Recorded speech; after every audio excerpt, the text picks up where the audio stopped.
Horror कहानियां थी। कौन थी वो? मैं 8 महीने की प्रेग्नेंट थी और अपनी डिलीवरी के लिए अपने मायके गई थी। माँ ने मुझे फोन पर बताया, घर के पीछे की तरफ जो खाली जमीन थी ना, वहां पर एक नया कमरा बनवा लिया है। इतने सालों के बाद जैसे ही अपने घर में कदम रखा, कुछ अलग सा लगा। माँ, ये घर के पीछे की तरफ नया कमरा बनवाने की क्या जरूरत थी? अरे बेटा, घर के पीछे दूर दूर तक खाली जमीन है। तेरे पापा को कई दिनों से लग रहा था कि यहाँ पर एक कमरा बनवा लेंगे तो ताजा हवा मिल जाया करेगी। अब तो ये सब छोड़ और चल जल्दी से दूध पी ले। माँ, मैं थोड़ी देर में पी लूंगी, आप सो जाओ। मैंने दूध का गिलास उठाकर उस खिड़की में रख दिया। पता नहीं कब आंख लग गई। अचानक से खिड़की के पल्लों के खड़कने की तेज आवाज आई।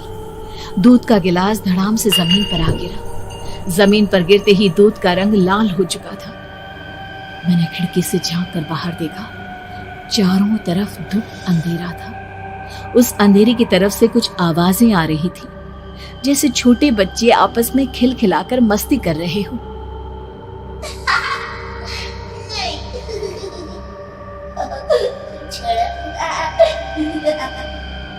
इतनी रात को इतने घनघोर अंधेरे में बच्चों की आवाज कैसे आ रही है? घड़ी में वक्त देखा तो ठीक 12 बजे थे। देखकर मैं सन्न रह गई। बुरी आत्माओं और भूतों की कई कहानियां मैं सुन चुकी थी। वक्त भी कुछ ऐसा ही था। ऊपर से मैं प्रेग्नेंट। सुना था कि ऐसे वक्त में अक्सर बुरी आत्माएं औरतों का पीछा करती है, तो क्या मेरे पीछे भी?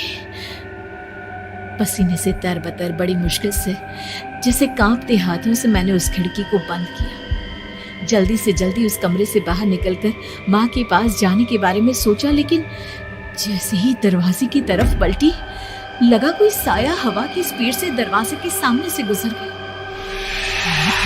मेरे गले में अटक कर रह गई। मैं जोर से चीख कर माँ को बुलाना चाहती थी, लेकिन वो आवाज खुद मेरे कानों तक नहीं पहुंच पा रही थी। तो माँ तक कैसे पहुंचती?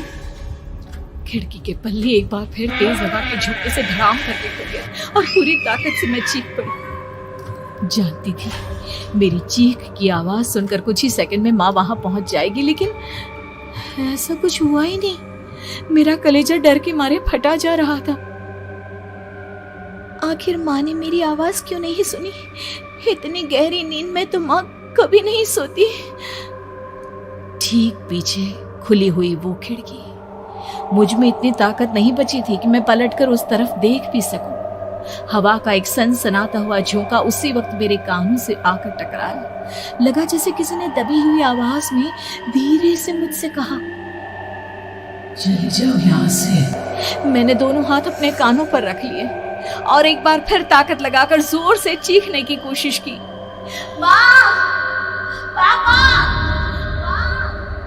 मेरी आवाज उस कमरे की दीवारों से टकराकर वापस मुझे ही सुनाई दे रही थी। जितनी ताकत के साथ मैंने चीखने की कोशिश की थी, कुछ ही देर बाद उससे कहीं ज्यादा तेज और दर्दनाक चीख मुझे सुनाई देने लगी। ये आवाज ठीक मेरे पीछे खिड़की से आ रही थी। वो आवाज मेरे कानों में पिघलते हुए लोहे की तरह गिर रही थी। उन आवाजों में हैवानियत थी। वो आवाजें किसी इंसान की नहीं है, इतना मैं समझ चुकी थी। कांप रहे हाथों से मैंने अंधेरे में कुछ ढूंढने की कोशिश की। तभी अचानक मेरा हाथ बेड पर रखी टॉर्च पर पड़ा। किसी तरह ताकत लगाकर टॉर्च का बटन ऑन किया, लेकिन ये क्या? सामने दरवाजे पर 3 छोटी लड़कियां खड़ी हुई थी। उनके हाथ में स्टील के चमचमाते हुए चाकू थे। मैं घबराकर लड़खड़ाई और पीछे की तरफ हटी, लेकिन तब तक वो मेरे पास आ चुकी थी। उनकी गर्दन टेढ़ी थी और उनके हाथों के वो चाकू मेरे पेट को निशाना बनाने को तैयार।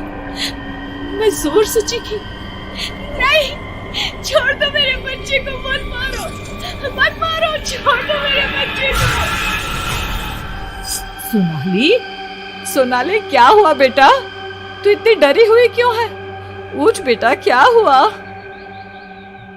हड़बड़ाकर मैंने अपनी आंखें खोली। देखा तो दिन निकल आया था। माँ मुझे जगा रही थी। मेरा चेहरा पूरा पसीने से लथपथ था। क्या हुआ बेटा, तुमने कोई बुरा सपना देखा क्या? मैं अभी तक अपने पूरे होश में नहीं थी। वो मेरे बच्चे को मार देगी माँ। वो लड़की मेरे बच्चे को। मैंने घबराकर अपने पेट को छुआ। सब कुछ ठीक था। और वो दूध जो रात को यहाँ पर गिर गया था, उसका रंग लाल हो गया था। माँ ने हंसते हुए दूध का गिलास मुझे दिखाया। तुमने दूध पिया ही नहीं, पूरा का पूरा ऐसे ही रखा हुआ है। तुमसे कहा था ना सोनाली, सेहत के लिए लापरवाही ठीक नहीं बेटा। लेकिन मैंने तो सब कुछ अपनी खुली आंखों से देखा था। ये सपना कैसे हो सकता है?